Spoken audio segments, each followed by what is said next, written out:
Look, on Leadership Now, I promised never to do commercials, but here we are. Why? Well, I have a new book in the works. It's coming out spring 2026, and I wanted to give you an advance heads up about it. The title, The Future of Work is Gray, and it's kind of a big deal to me because the book dives into the age crisis that's reshaping work as we know it. It's something that I call age debt, but spoiler alert, it does turn into some solution. There's some hope, there's some positive, and that's called the experience dividend. So if your workplace still thinks that age is a liability, well, it's time to retire that mindset. In fact, we might want to retire the word retire. So yeah, I don't do ads. This is a special occasion, and for it, I am willing to go gray. And maybe Grey Goose will sponsor me, not sure. Anyway, spring 2026, the future of work is gray.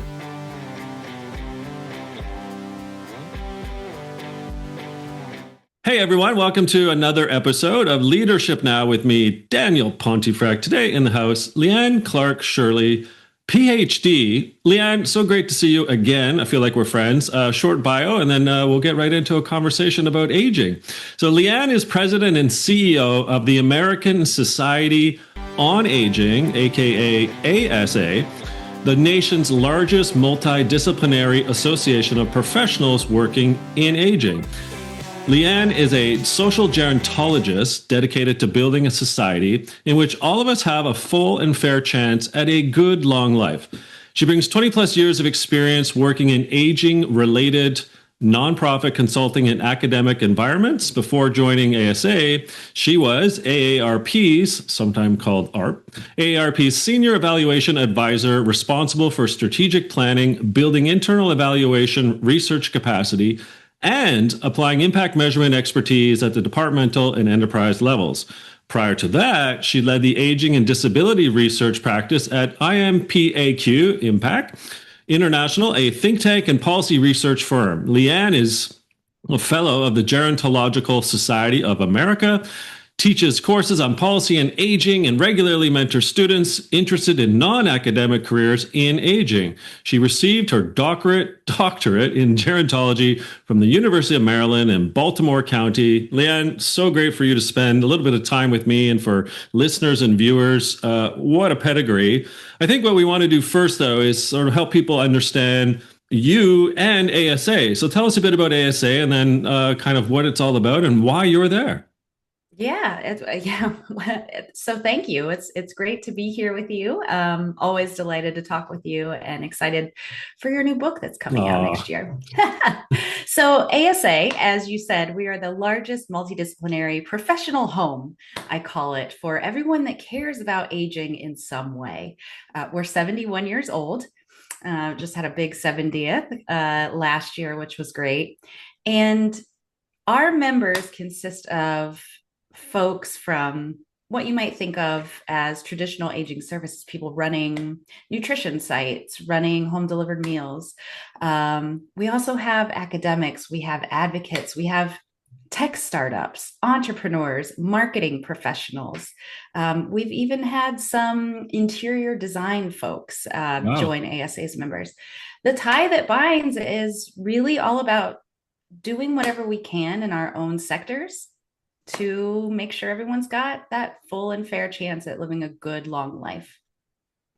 So you've got well over, 5,000 members across the country? What's the number? Yeah. Something like that? Yeah.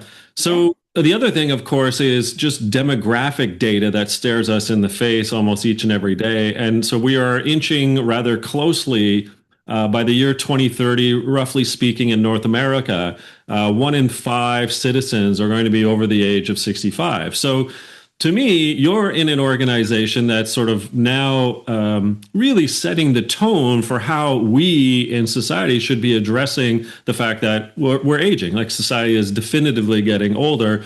So tell us a bit about sort of what ASA is helping people understand. Is it not, it's not just communications. There's perhaps other behavior changes or attributes we should be thinking about. So tell us a bit about some of the things that you're doing to help us understand and prepare for a much older society.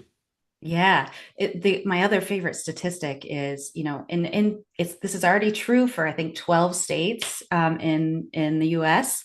and will be true nationally in the US in just a couple of years. There will be more people over 60 than children under Oof. 18 for the first time in history. I mean, this is the mega trend of our moment. I think that's Yeah. a good and authentic way to say it.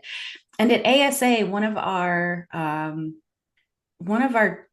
core pillars is really helping flip the script on how we think about, work in, navigate, and serve aging. Frankly, it's been this, you know, kind of a topic that has been taboo, that people don't want to talk about, that people are afraid of, people feel ashamed to talk about, people make jokes about getting older. Mm. And, we sort of have this view that aging is just about decline and loss. And so at ASA, we are all about bringing our members together, not only to provide better, more innovative products, services, technologies to support us as we do experience losses and as our bodies and minds change, but also open up new pathways to start a new venture when you're in your 60s or 70s, to learn something new, to have the confidence to go out and connect with people of different ages. This is not just about what we lose, but it's about what we gain in creating opportunities where we've built so many artificial barriers based on the number of candles on our birthday cake. So we're trying to change that. Well, you've got a fan in me. One of the things that clearly that I'm sure you see is that there are kind of trigger words like aging or older or elder, et cetera. So instead of like those anxiety triggers, how do we shift to optimism? So I loved your point where, starting a new venture. I mean, we can see in data that Americans 65 and up in 2023 earned 7% of all wages, which in 1987 or 85 was like at 2%. So you Yeah. can see the data that it's actually happening. But what is it, some of the things that we should be looking out for in terms of the narrative as Mhm. society is aging? Yeah, another interesting stat, older entrepreneurs are some of the most successful. By age, the older you are, the more likely it is that your startup will succeed, which is really interesting. Mm. And I think that's it. What we need to be watching out for is these assumptions that we make about ourselves and about other people, and assumptions that other people make about us when we are perceived as old. You mentioned, trigger words. Elderly is probably the most common offender, let's say. And, at ASA, we talk about alternatives to using the word elderly, but it's not just to replace a word that might not sound nice. There's reason and merit behind there. When we use singular words like elderly that have such a heavy connotation of dependency and decline, and sure, that happens, and so, happens to all of us in some ways as we Yeah. grow older. Using one word to describe a group of people, and that word has such a negative connotation, that really just misses the truth. It misses the reality. And so if we get rid of elderly, not just for the sake of getting rid of the word, but what we put in its place should help us understand the really enormous diversity that Mm. exists in the segments of our population that are growing older. We bring lifetimes of experiences, exposures, desires, wants, needs. We bring all of that with us as we age. And so it's preposterous to think that just because, the 65 plus, the 50 plus, that is the most unique, diverse group of people on the planet. And these words just get in our way. It's really shameful, right? I mean, if we put in some social science terminology, right? Like we both, you and I, had a lot of fluid intelligence when we were younger. You get a little bit older, wiser, and that turns into crystallized intelligence. And of course, people who have been through the career tracks and the life tracks are oozing with that sort of crystallized wisdom that can be passed on. So my next question for you is the if the segment that's growing the fastest is the older segment of the human population, America, Yeah. otherwise, quite frankly, why is it that executives, leaders, general organizational thinking is that they might value experience Yet a lot of the systems or the systemic behavior is that youth is all. And I'm just like, something's not clicking for me. And I'm sure you've got a comment or two on what we might be doing differently in our Yeah. orgs. Yeah. Well, it it is a puzzle. And I do want to acknowledge, I think things are changing. I am seeing Good. signs of change, even as recently, as the past 5 years. Um, I think what gets in our way is this tendency to equate aging with our health. Uh, Um, and so when we talk about, I don't know, older workers or the aging workforce, there comes with it just some baked in assumptions, some baked in feelings, even some baked in stereotypes that we're going to be dealing with frail, sick, healthcare costly employees, for mm, instance. And I don't even know that we realize we're making those, assumptions when we're talking about those groups. But there's a lot of evidence that shows that, what we call sort of ageism, words, ageist beliefs, ageist practices that we may or may not be aware of that sort of discriminate people based on their chronological age. Um, I think those are getting in our way. And so what I see happening, CEOs are hanging around longer. Board members tend to be older than, senior leadership teams, even. So there are places where older people are showing up and are contributing and are wildly smart, bringing new innovative ideas. And because the demographic change is what it is, there's more of those examples in the boardroom, at work, in mm. our community center, at church. There's just more exposure to the realities of aging, which is that it's a wildly different, diverse experience. And there's people with all kinds of talents and interests and needs and wants. And that's okay because we're all just humans.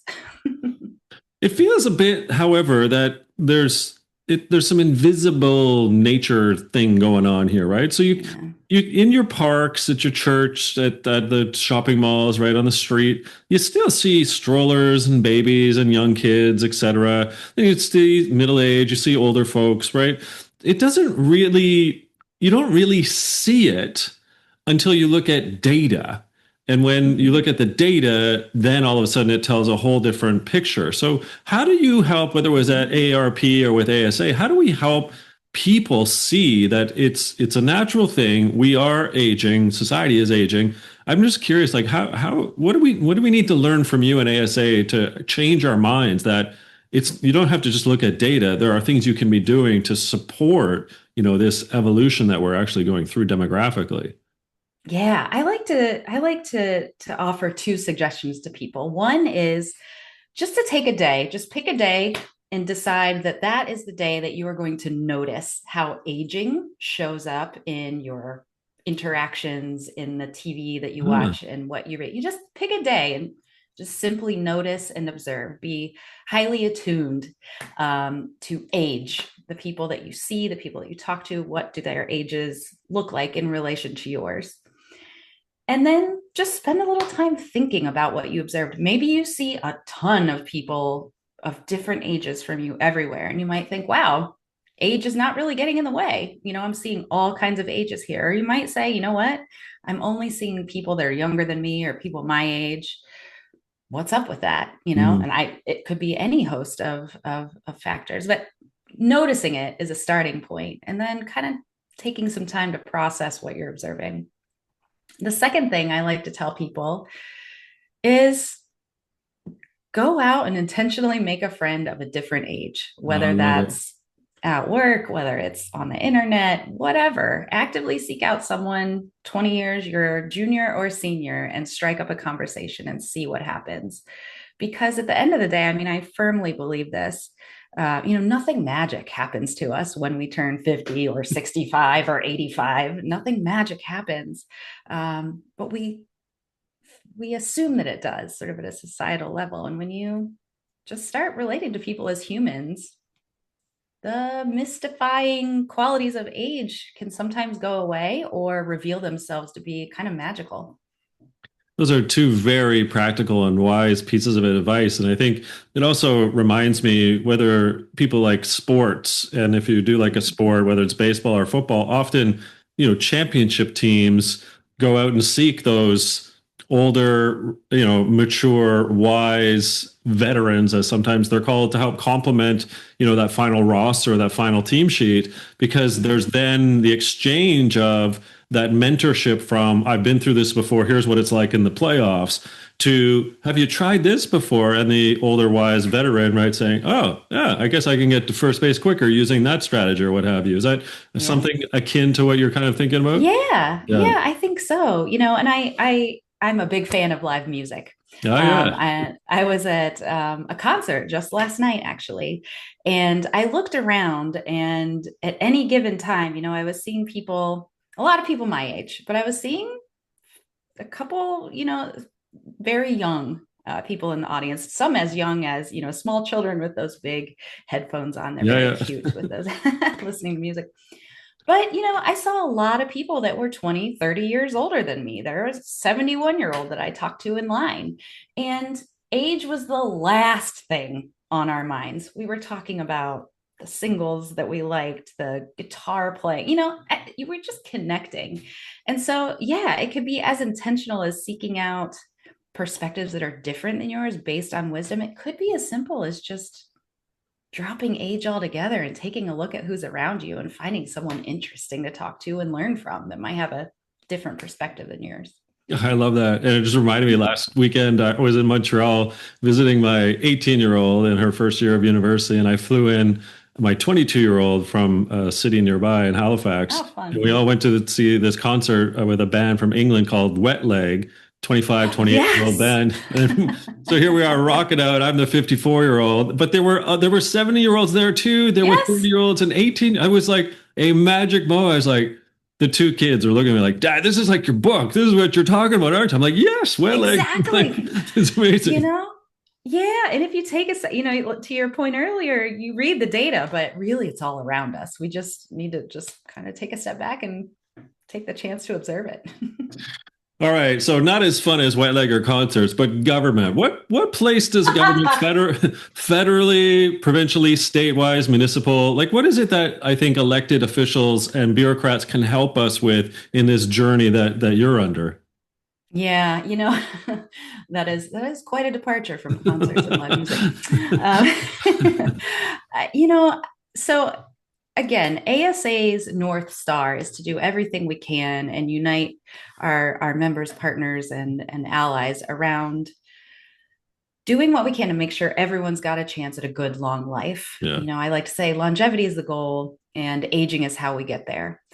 So if you look at a systems level and just take a look at the what's happening federally and at state level, what programs are available to assist us, you notice that we're usually talking about bare minimums. What is the government puts things in place so that when we perhaps retire, we can still have a modicum of of income security or Yeah. food security, whatever it is. So we're talking like bare minimum stuff. And you can argue if that's the role of the government or not. But I think it's worth noting that the governments tend to approach aging as sort of something to support or fix or protect. Neither here nor there, but I think it's important to realize that's typically the orientation. Hmm. But when it comes to ensuring that the government is doing all it can to meet that bare minimum or to perhaps support better outcomes, better lives for all of us, you got to look at what they're doing for children too, because children of today are the old folks of tomorrow. And Sure. their experiences today, they're going to carry them through into their old age. That'll affect their health, that'll affect their ability to earn income, so on and so forth. But I think the most important thing we can do one-on-one when folks are running for any office, whether it be local, state, or federal, is just ask, what are you doing to help me have a good long life? What are you doing? And Hmm. just see what they say. I don't think we typically frame conversations and policy options in that way to our elected officials. But I think we should, because really there's more of us than ever before chasing that goal. You brought up longevity, which is tangential to kind of where I want to go next. Is so how, for me as a citizen, as a human being, um, as a 54-year-old, I think I might have been thinking about this. I could have, I should say, Leanne, been thinking about the longevity factor earlier, both as a leader in organizations that was looking after culture and leadership development, but I think just even in preparation for my some call it fourth quarter, third term, whatever way you look at it. So the last third of your life or last quarter. What do you advise for whether it's a human being as a citizen or even in the organization level? What are changes that you've seen or you've implemented or recommended as people are younger, preparing to live longer? Yeah, I mean, the first thing that comes to mind is just singing the praises of financial planning when you are Uh, young and the magic of compound interest. It seems silly to talk about that, but really, that is a key driver of longevity. How secure are you financially? How stable are you financially? What access do you have?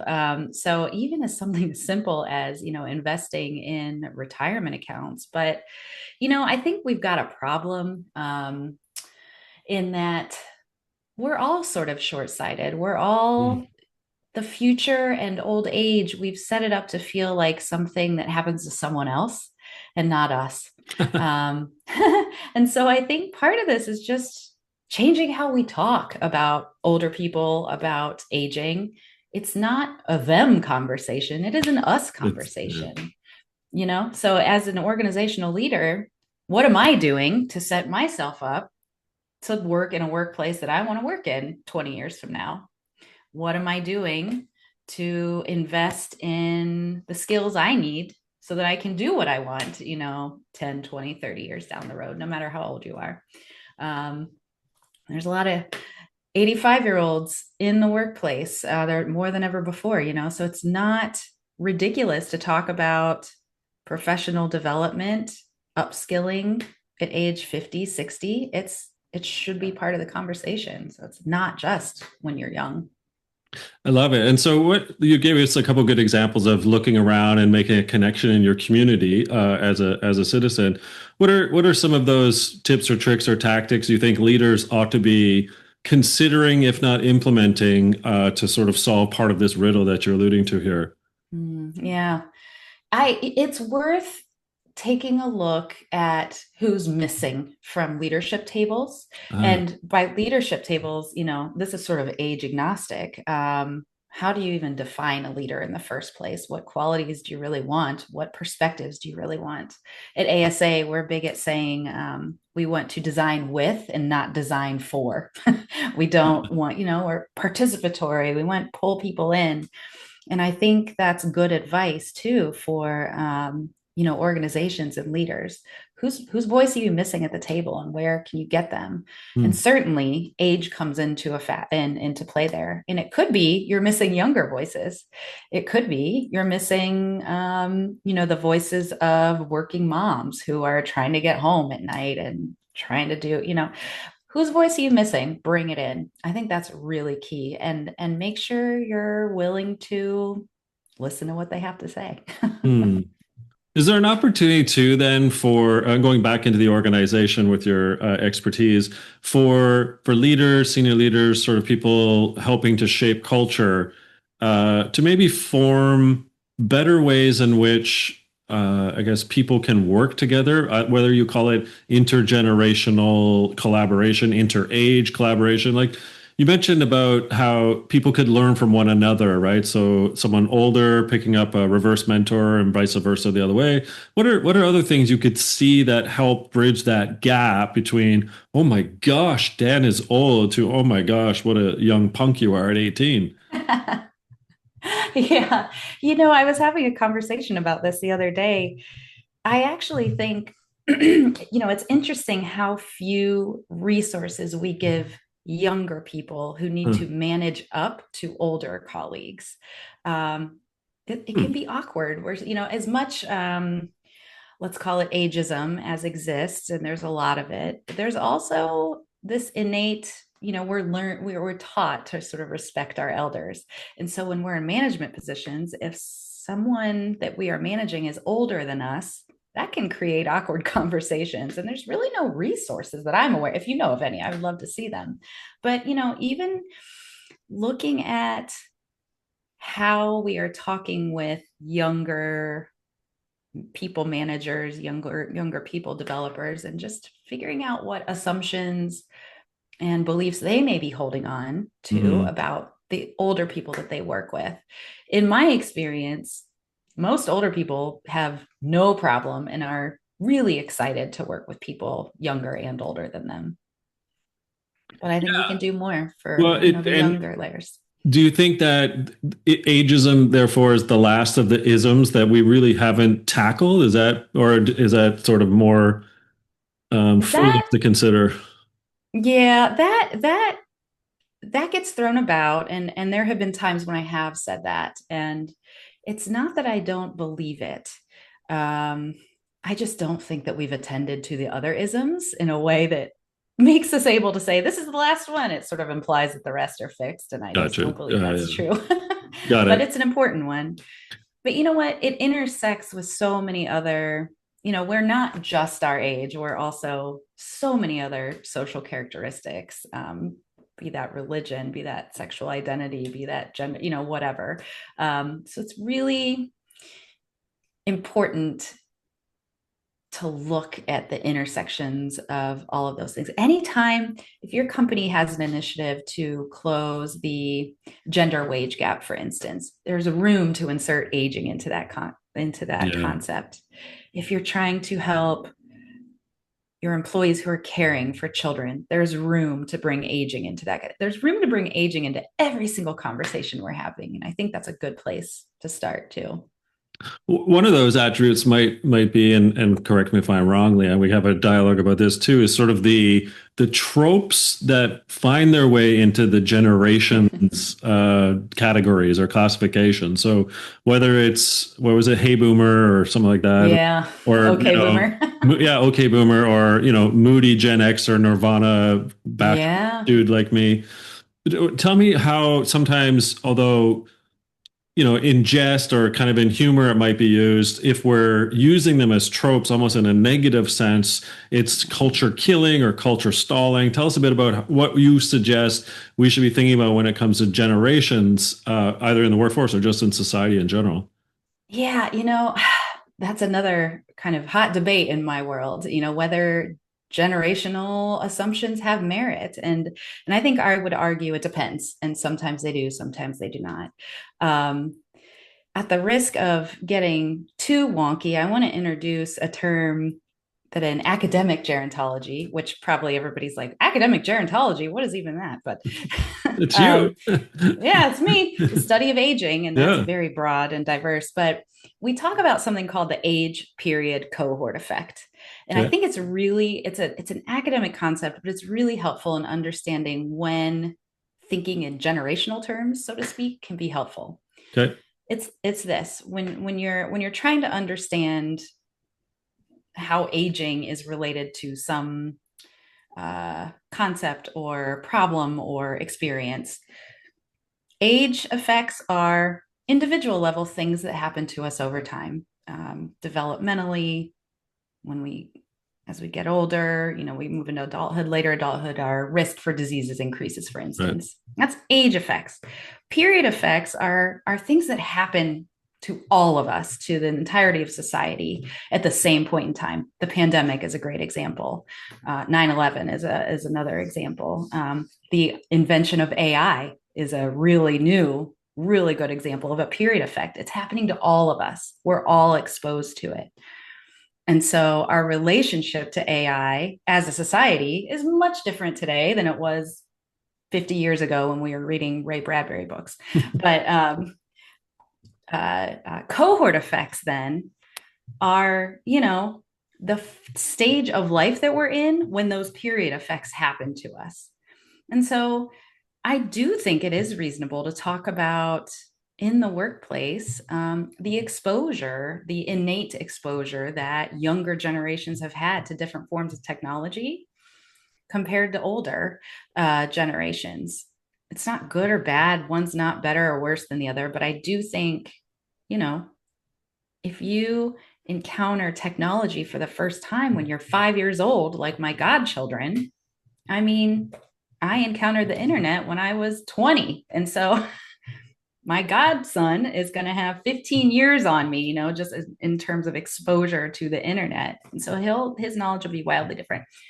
So it has to do with where we are in life when these major disruptors happen. And I think there is some merit in looking at behaviors, attitudes from a generational lens in that context. But where we go wrong is when we just make sweeping assumptions that, all moody Gen X Nirvana listeners like myself were just, didn't want to raise their hand, didn't want to do the work. That's when things go wrong, when you make these blanket sweeping statements disconnected from the concept and the environment that concept is happening in. Well, I'm sure you'd agree. We all just have to come as you are, Leanne.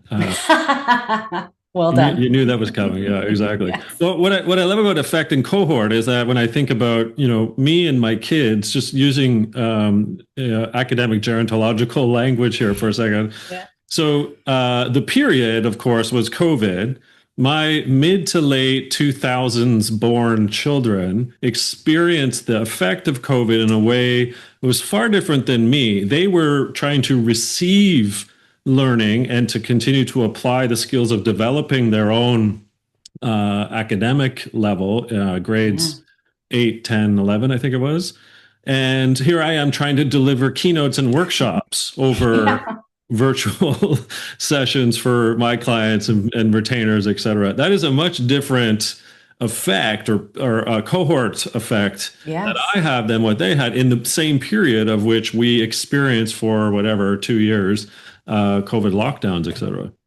Yeah, that's right on. And your life will be shaped differently than the life of your children because of where you were in your lives when you were experiencing that. Yeah, that's right. And the result, I suppose, for leaders to be thinking about is not if you're Boomer, Gen X, Gen Z. It is, okay, in the organizational workplace, what is it that you're doing to teach other leaders and even team members who don't have a team to lead appreciation of belonging, of respect, of sort of differentiation, of diversity, because that diversity can be a cohort-based older individual who also went through COVID and then had to come back to work, and maybe now they're being treated a little differently. Maybe they're experiencing it a little differently than a millennial who just was whatever. Let's do this, and not necessarily appreciating some of the effects that would have happened to that older individual who